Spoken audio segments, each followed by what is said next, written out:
All right, guys. Thanks so much, my highly esteemed diplomats. Thanks for being part of this course tonight. And like I said, we are taking this training today in another dimension. We are not here to do presentation, which we have done from Monday to yesterday, Thursday. So today, Friday, we're taking it another dimension, and we plan to make it so every week. So whoever we are hosting on Friday, we definitely do a talk on different topics and that. To help train our leaders, train our people around Africa and around the world to make sure that we are growing in our capacity building, we are growing in our network marketing professionalism, we are growing in our crypto understanding, so that because Zenny, for example, is not the conventional network marketing, the crypto business with the network marketing handled by Sophia Global. So if that is the case, we need to have understanding of the terminology of cryptocurrency, the blockchain technology, the DeFi, different technology that comes with it. We need to be acquainted with all of it.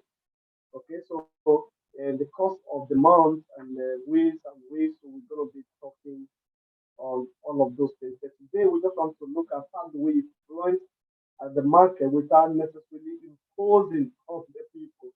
You see that, like I said, if somebody is not in your payroll, if somebody is not in your payroll, it becomes really, really, really, really difficult uh, to talk that person into business, all right, and to force that person to do anything against his will or whatever it is. So for you to get some people to work, then you definitely need to have some level of competency and acceptability. Yes. So you cannot really impose on somebody that is not in your payroll because every one of us we are independent marketers, we are entrepreneurs and businessmen and women around the world doing our own thing. Okay, so this year we're going to be doing this thing a little bit differently and making Friday and the Friday the a different day for it and make it a little bit different from every other day, Monday to Thursday. So Monday to Thursday we focus on presentation, but every Friday we do a talk like this because our people need to learn. The more you know, the more you do well, the more you do better in this business because we are in the era of knowledge. All right, knowledge is the new currency. Okay, so those who know they rule over those who do not know. So if that is the case, then we need to keep learning, keep training ourselves, and keep improving and developing every part of our pain until we get to a level of dominance. All right, so at this moment, I will quickly want to share a screen with us so that we can make real progress. Let's share the screen now. Uh, just a minute. Okay. Okay, so influencing the marketplace without a pause now, somebody will be pointing out an error that, oh, influence is not correct, it's flowing your influence. Now, it's like, oh, I was lie, oh, you made a big mistake here. What is that? And all of that. It's really that is there for a purpose, okay? Because when it comes to the marketplace, it's not about you spelling it correct that matters. What matters most is sell. So we don't send you to the marketplace to go and sell. We send you to the marketplace to sell.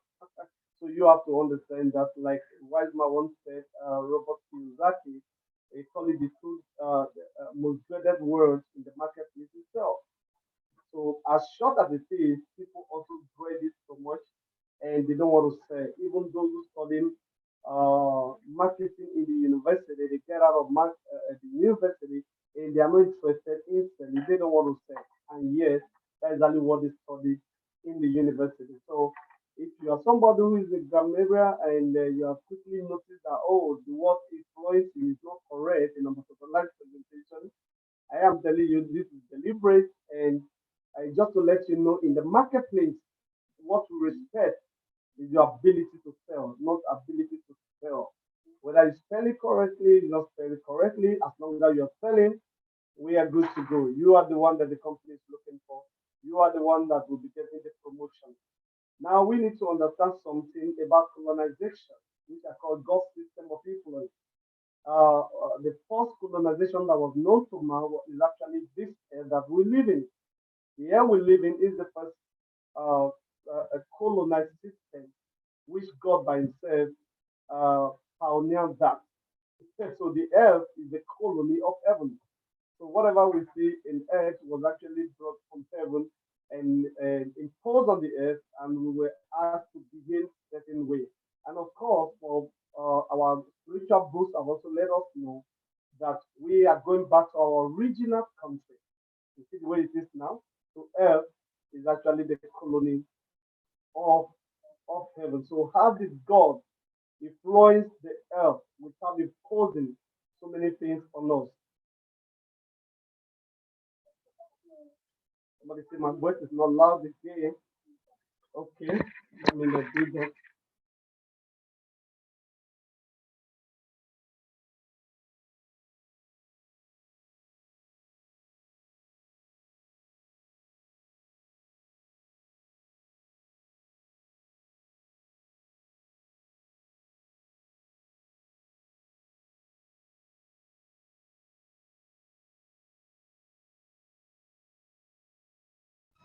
Hello. Yes, I need a message. If your voice can hear me well now, your voice is not loud. Please raise your voice, okay? Oh, that was too bad, man. Please, can you somebody who complain of voice? Can you type now if you can hear my voice very well? Please, very important. Yes, very clear. Oh, beautiful. Okay. All right. So we can continue. All right. So how did God influence? Yes, very clearly. Okay. Praise God. Okay. I connected to a speaker. I didn't know that speaker limited my voice. So thank you for quickly speaking now. All right. So how did God influence the whole world, the earth, without necessarily imposing himself on us? Because even in the good book, it said the heavens belong to the Lord and the earth has he given to the sons of men. And even up till now, for God to actually function in this place, we need to give him the legal right to do that. That is because he gave this place to us. But how did he actually achieve that without necessarily enforcing himself? So these are some of the things you must learn as a leader. How do you influence your team? How do you influence your organization? You know, and get their loyalty without necessarily imposing yourself on them, without uh, causing problem even within your team and having issue with your very close leaders. You know, these are some of the things we need to learn. Now, one of the things that God introduced first in the day was the culture. Is creating an environment in which everything grows. You see what God did? He brought the culture. That was actually what a lot of countries that were colonized by the British and every other country, that was exactly what they did. They brought their culture to us. For example, we that were colonized by the British, we were taught how to wear tie. Even up to this to date, if you dress and you are not with tie, you are not being seen as corporate. You see, but before they came, we could just tie our wrapper and we'll be fine and we'll be considered corporate. But right now we are no longer corporate because the culture has been introduced to us. So in your leadership, what culture are you bringing to your team? What perception are you bringing to your team? Because perception is stronger than reality. Culture, you know, is everything. So, like I've said, even in our leadership training, when a leader is creating a perception just to react to what the other leader is doing, he wouldn't know the deeper perception he's actually creating is going to affect him negatively in the future because other leaders are going to copy from that and giving the same negative perception, okay, negative reaction. All right. So culture, what kind of culture are you bringing in? So you need to think of this and always read the body language of the people and know what to introduce and as they may progress. Kingdom expand their culture through what? Colonization. That is exactly what I'm talking about. Now we all now put on tie. We all now eat certain food. Now we, before this, we could have eaten some solid food in the morning and we are fine with the breakfast. But this time around, they're telling you, oh, this is too heavy in the morning. Who introduced that? Your original country that colonized you did that. All of those things. So these are things we can actually bring to our personal living and our corporation and the team that we are building and bringing the right culture to it. And that at that level, then we begin to expand our business. All right. Of course, vision is so vital. Vision is so vital. You can't do without this. This is so vital. You need to understand this. Of course, you need to understand that vision is stronger than just ordinary sight. We're not talking about what you can see with the optical eyes. Is what you see on the inside of you.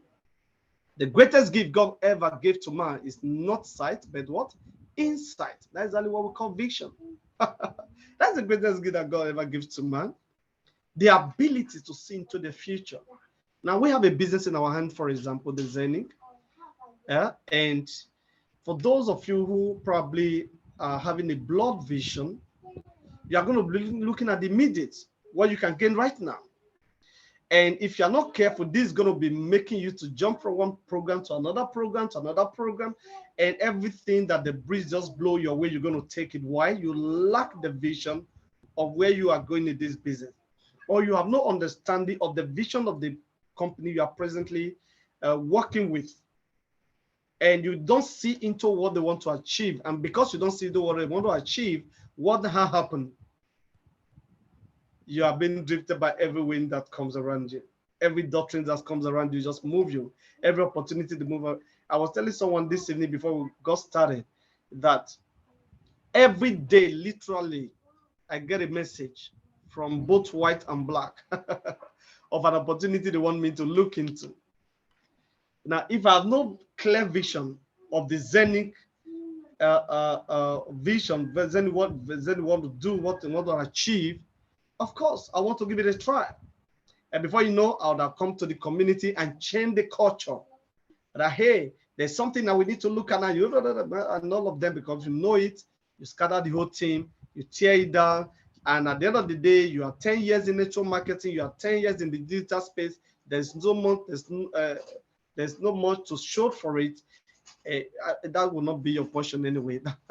So to make sure we guide you from that, we are introducing this to you. That's why this training, which we continue every Friday, we take this dimension. Vision is the capacity to see further than your eyes can see. A young man defined this vision the best way. One day, a little boy was going out with the dad in the morning and saw a plane far away in the sky, very small. And he told Dad, what is that? He said, the plane is so small. Dad said, oh, really? It's okay. And he took this little boy and put him in a car and drove close to the airport. And when they got to the airport, and he asked the son, hey, look. And the son looked. And he saw, oh, aeroplane is so big. You see, the clearer your vision, the brighter you see. And the brighter you see, the bigger your dreams. The bigger your dreams, the more energy you have to put in the place now. So vision is the capacity to see further than your eyes can see. So you see with your inner eyes, you see better, and begin to work with that. And with this, no one is moving you side by side. So we need to understand this. And of course, innovation is so key. The great man, Peter Drucker, once said, two things are vital to a company that must do well. It's innovation and marketing. With marketing and innovation, any company, any dummy will succeed. Always understand whatever works for a company, a corporation also works for an individual. All right. So if it works for a company, if the individual apply the same thing, I tell you, we get the same results. So innovation is okay. So let's look at one or two, meaning of innovation. Number one, innovation is the capacity to create new approaches to deal with old challenges. Very simple. The capacity to create new approaches to deal with old challenges. Some of us have been in this system now. In the last 8 months, we started in June, and you already get you weary because you believe you have run out of gas. What do I do? If you look at what I'm doing today, this is totally different from what we did last year. That is innovation. You are bringing fresh blood, you're bringing a fresh breath into the system. You're bringing a different mindset into the system. There are a lot of people now who are not on this webinar tonight because they believe that, oh, it's presentation they're going to do. I already know what they're going to say, and only to be surprised that we are doing something differently. That was called innovation. So you are giving a different approach to that. Number two, innovation is the perceptibility to see possibilities in the combination of old and new concepts. Is the perceptivity to see possibilities in the combination of old and new concepts. You're able to perceive. It looks like you are getting wearied, but you can see you can really do it. So possibilities are being seen as you perceive the business, as you perceive where we are going. So you are able to see possibilities that even in the old system and bring it in the new one, then you now see how you can combine both your experiences and the new information you're having with you to bring it to pass and make a difference with your business. This is so important. So innovation number three is the creation, the development, and the application of tested ways to solve old and new problems. Innovation is what? Is the creation and the development and the application of tested ways to solve. You see, now listen to me. I've once thought that I've taught my leaders in the past, when you get into any business like the one we are in right now, learn how to relate and apply, relate with the highest earners in that company and apply whatever they are doing. Most of the time, your own way might not be the best. So if they are getting results and you are not getting results, there is something that they know that you don't know. There is something that they are doing you are not doing. So there are tested ways of solving both old and new problems. That's what called innovation. Find out from them. All right? Find out from them. Somebody broke rank within 4 months already a diamond. How did you make it happen? Somebody say, oh, it's because it's the first person that brought the business. Far from me, that is not correct. That is not correct. We have about 4 diamond leaders now in the whole of Africa. The third diamond leader became a diamond before the person that brought him into the business. So how do you explain that? So the third diamond leader, which is the lady, actually became a diamond leader before the person that brought her into the business. So that somebody is doing well in the business, not because he brought it first or he heard about the business first. No. The former business where I'm coming from, where before we started this one, I was not the one that brought it to Africa, but we worked so hard to a time I became the number 2 in Africa. In fact, the number 1 position was being threatened by result. Of course, we know the things that happened there. All right, so what we're saying, innovation is the creation, the development, and the application of tested ways to solve old and new problems. So we must learn these things. And of course, the last one, innovation, is the capacity to think beyond the norm, defy the norm, and believe in your abilities to solve the problem. You see now, you need to believe in yourself. If you don't believe in yourself, you're not going to do well in this business. So no matter who leaves you, probably you have 10 leaders. They were very hardworking. They were doing everything. And probably that has even made you even lazy. Now 5 of them has left you. Or 6 of them have left you. Now have 4 left. Sincerely, if you have the capacity and you think beyond the norm, you will be able to defy the norm. If you will believe in your ability, you will raise fresh leaders. And as you raise fresh leaders, begin to make progress, even the old leaders will join you. That's the way it works. So in this business, you are the president of your own corporation. You are building a company. So don't treat it like, oh, just a network. It's not just, oh, I refer this, I refer that. No. You are literally building your organization. And this setting, what makes it more interesting is that your capacity in building is a must. And the loyalty of your leaders cannot be forced. You can't coerce them to be loyal to you. So that's why we are dealing on the topic today, influencing without imposing. So, but if you will apply a lot of those things and bring innovation to bear in what you do, yes, you're going to be getting the loyalty of these people. And before you know it, it doesn't matter who leaves, because there is no company where nobody's leaving or nobody's coming. No, every company, somebody's leaving, somebody's going. Now, business success, I once said, business is predictable, so is failure. I remember talking to one of my boys who has followed me for a long time, and he told me, sir, seeing what God is doing in my life now, like, hey, you really said it that time that success was predictable. I said, yes. I knew in a long time ago that success was not mystical. There was nothing mystical about success. There was nothing mystical about money making. I just knew that success is both an art and science.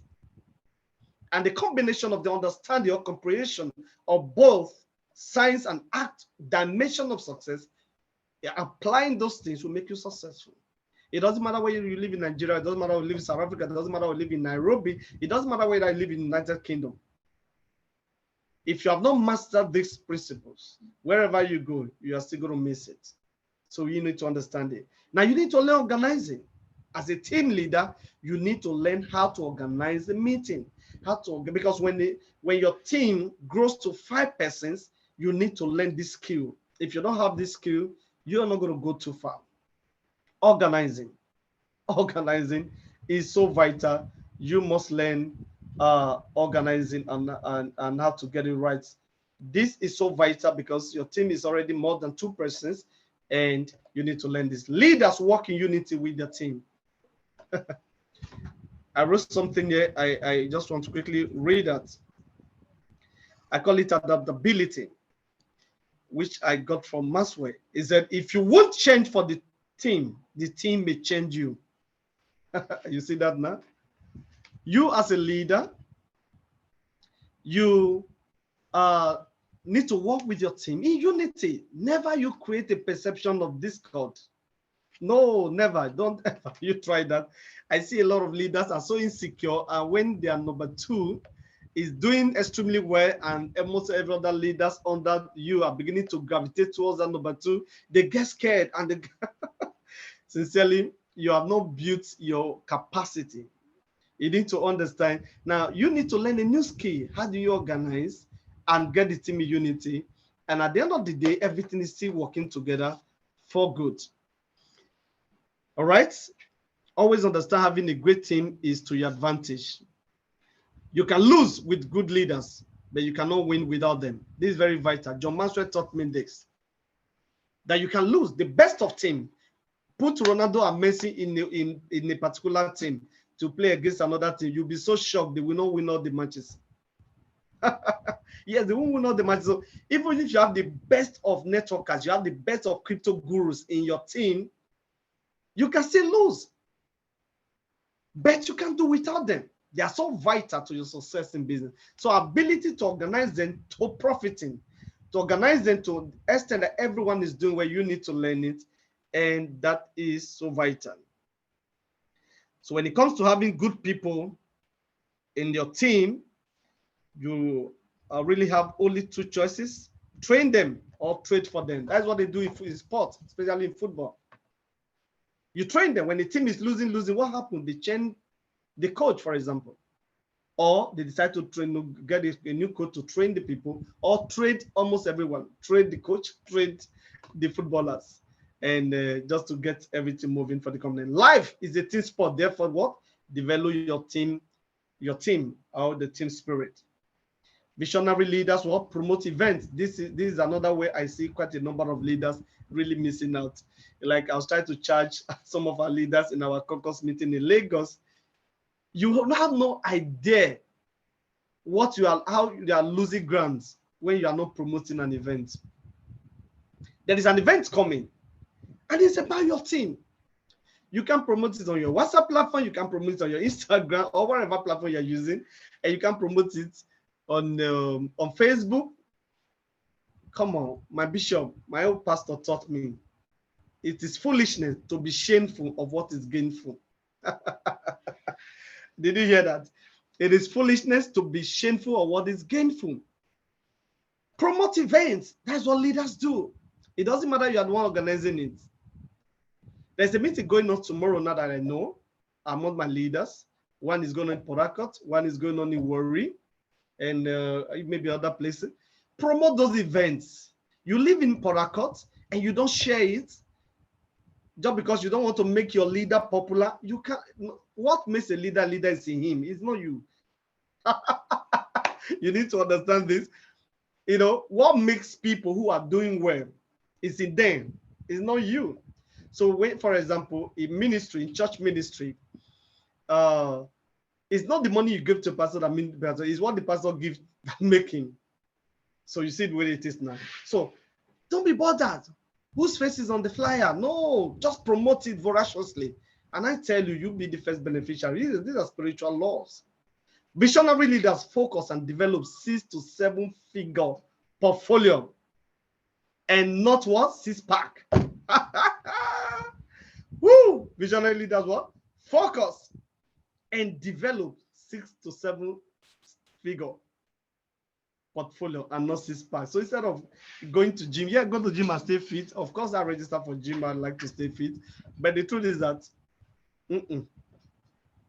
visionary leaders, if you're not a sport person, you have no business with 6-packs. Maybe you're a musician, you need 6-pack because of too much dancing and all that. You need to show your body structure to your fans. But if you're a businessman and a businesswoman, you have no business with 6-packs. Let your 6-packs be the what? In your 7-figure portfolio and not 6-packs. I believe this very helpful, and we have learned a whole lot from this. Thank you so much. God bless you. I remain Ambassador Light Jeremiah, and your lawyer and your servant leader. Thank you for being part of this training. Like I said, this training will continue every Friday. Any of my leaders I'm hosting, they will cover their own topic they want to treat. No presentation. Teach us. Let us know where we are missing and where we are getting it wrong. And